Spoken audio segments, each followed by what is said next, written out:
Өз еліңді сүю үшін әуелі оның тарихын білу керек, тану керек. Сол мақсатта көлігіме отырып еліміздің көне қалаларының біріне келдім. Түркістанның қалай өзгергенін айта алмаймын, себебі мен мұнда бұрын болмадым. Бірақ қазір болып жатқан құбылыс маған қатты ұнады. Мен өзімді қараңдар, бізде не барын деп мақтана алатын балаша сезінемін. Баршаға сәлем. Осы күллі түркі халқының рухани астанасы туралы шағын бағдарламаны назарларыңа ұсынамын. Бастаймыз. Келген бойда бірден керуен сарайға бардым. Біраз адамдармен сөйлестім. Қала өзгеріп жатыр 3 жылдың ішінде, қаншама ақша құйылып, мынандай бір ғимараттар салып тастап. Қалай әсер етіп жатыр сіздерге, түркістандықтарға? Мен осы қалада тұрғандықтан, мен кішкентайымнан осында өстім. Бұл Түркістан мен үшін номер 1. Маған Түркістанда ең ұнағаны қазақша вайб. Нағыз қазақ жер. Алматы, Астана секілді үлкен қалалардан келгеннен кейін қатты сезінеді, өйткені мұнда халық барлығы қазақ тілінде сөйлейді және қазақ тілді әндер орындалады мына жерде. Айтып тұрмын, таза қазақша вайб, қазақша ән. Өте керемет. Әдемі би. Тоқтамаңыз. Сразу белгілі болып тұр да, свежий қала екен. Асфальттары күшті, судай жана. Бәрі өте әдемі, сондай. Сып свежий дейді ғой. Болды, наса болды Өте сіздерге. керемет екен. Ойлап тұрмын да, елбасы оған керемет шығар деп, өйткені Түркістан облыс орталығы деген бұйрық шықты, жарлыға қол қойды. 3 жылда бәрін салып тастады. Мен жатқан отельде танысымды кездестіріп қалдым. Алия Айтбекова. Айтбаева. Алия Айтбаева, Астана балет театрының балеринасы. Түркістанда мен сияқты алғаш рет. Әсермен бөліссін. Келгенім осы бірінші рет. Аралаған жерім тек қана Караван сарай. Сосын жаңа Конгресс холл. Новый административный центр дейді ғой, сол жақта болдық. Зданиясы керемет енді Конгресс холлдың, ұнады. Сахнасы енді кішкене тар болса да, бірақтан несі залы керемет, шикарный прям.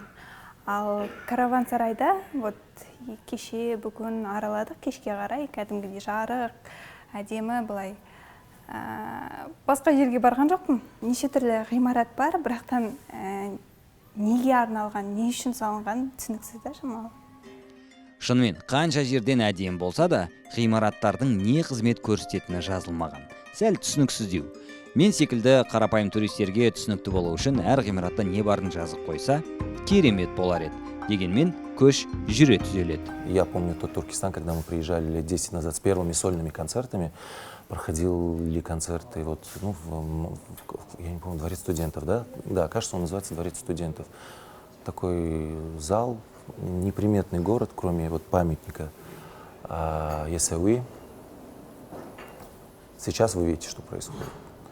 В связи с пандемией, я думаю, здесь еще не настолько масштабный, ну, так как я являюсь человеком искусства, не настолько масштабные какие-то культурные мероприятия, но я думаю, что как только это будет возможно, тут прям будет слет творческих людей. Тут будет очень много туристов, потому что сейчас все для этого делается. Я слышал, что сейчас открываются рейсы чуть ли не в ведущие города Европы. Конечно, это только должно радовать. Артында тұрған ғимаратты білетін шығарсыңдар. Интернетте хит болған, шатыр ұшып кеткен, одан кейін қайта жөндеу жасағаннан кейін жергілікті халықтың айтуынша оюлар пайда болған. Ол да бекер емес. Сол осындағы адамдардың айтуынша айтады. Ана бол шуруптарды жасыру үшін осындай шешім шығарған. Менің ойымша жақсы. Адамнан айла артылмайды. Түркістанның басты тарихи жері 14 ғасырдың соңында Ақсақ Темірдің бұйрығымен салынған Қожа Ахмет Яссауи кесенесі. Мұнда Есім ханнан бастап Бейжігіт батырға дейін жерленген. Кеңес үкіметінің кезінде бұл кесенені бұзғысы келгендер көп болған. Тәуелсіздік алғаннан кейін Нұрсұлтан Назарбаев Яссауи кесенесін мемлекет қарауына алды. Содан кейін Түркістанның түркі елінің рухани астанасына айналуына көп еңбек сіңірді. Жалпы бұл кесененің құрылысына байланысты құпиялар көп, ешқандай фундамент жоқ, тек кірпіштен құрылған. Қалай бұл ғимараттың тұрғаны шыны керек құпия. Тағы бір құпия, бояулар. қаншама ғасыр бұрын бұл бояулар қайдан шықты, оған әзірге ешкімнің жауабы жоқ. Осындай бір қызық факт. Тағы бір нәрсе байқасаңыздар, осы жерге дейін боялып келгенде әрі қарай боялмаған. Сосын кесененің алды да кірпіштің түсімен тұр, ешқандай бояусыз. Неге екен деп жүргенмін. Оказывается, Әмір Темір неден өткеннен кейін құрылыс жұмыстары тоқтаған. Соған байланысты осы жерден әрі қарай ештеңе жалғаспаған.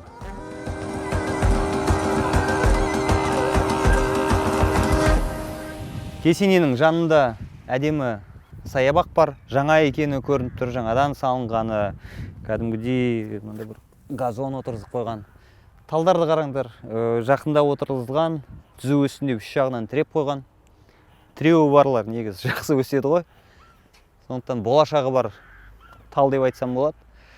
Сосын енді Түркістан тез дамып жатыр ғой. Тез бір үлкен тал болып, осында көлеңке болып, сол кезде мүмкін көбірек халық осы жерде серуендеп жүрер. Жалпы әдемі.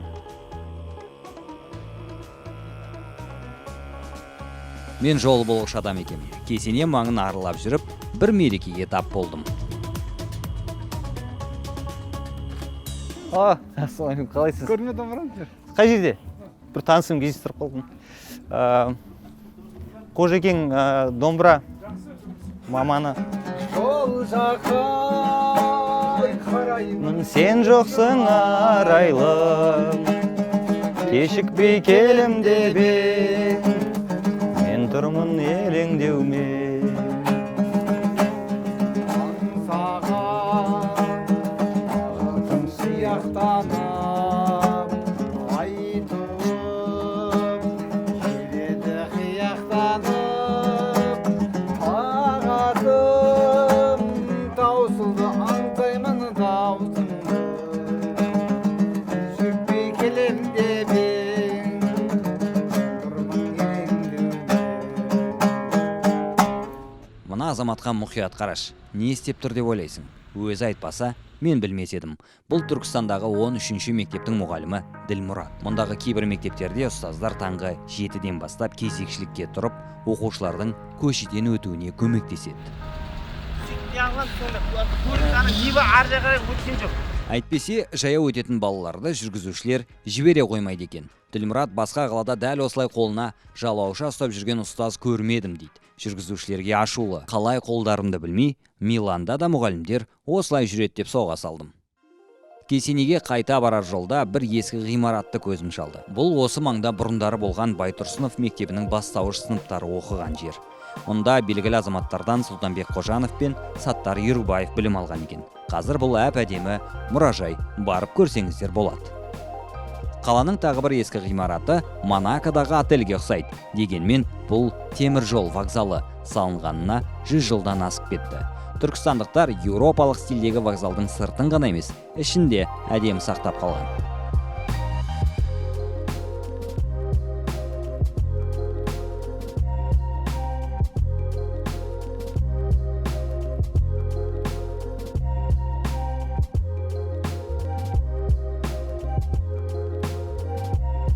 Түркістандықтарға қатты қызғам. Соңғы кезде бұл өңірге көңіл мен қаржы көп бөлініп жатыр. Дамуына қанша адам жұмыс істеп келеді. Осындай қала жаңалықтарда тек жақсылығымен бөліссе, балалардың көшеден өтуі қауіпсіз болса деймін. Бұл шығарылымда Түркістанды тек жақсы қырынан көрсетуге тырыстым. Бірақ нәтижесі осы. Тарихи жерлер, жаңадан соғылған дүниелер сөзсіз керемет. Алайда еліміздің басты байлығы адамдар екенін ұмытпайық. Осы жерден біздің сапарымыз аяқталды. Каналға жазылыңдар, қоңырауды басыңдар, пікір қалдырыңдар. Келесі кездескенше.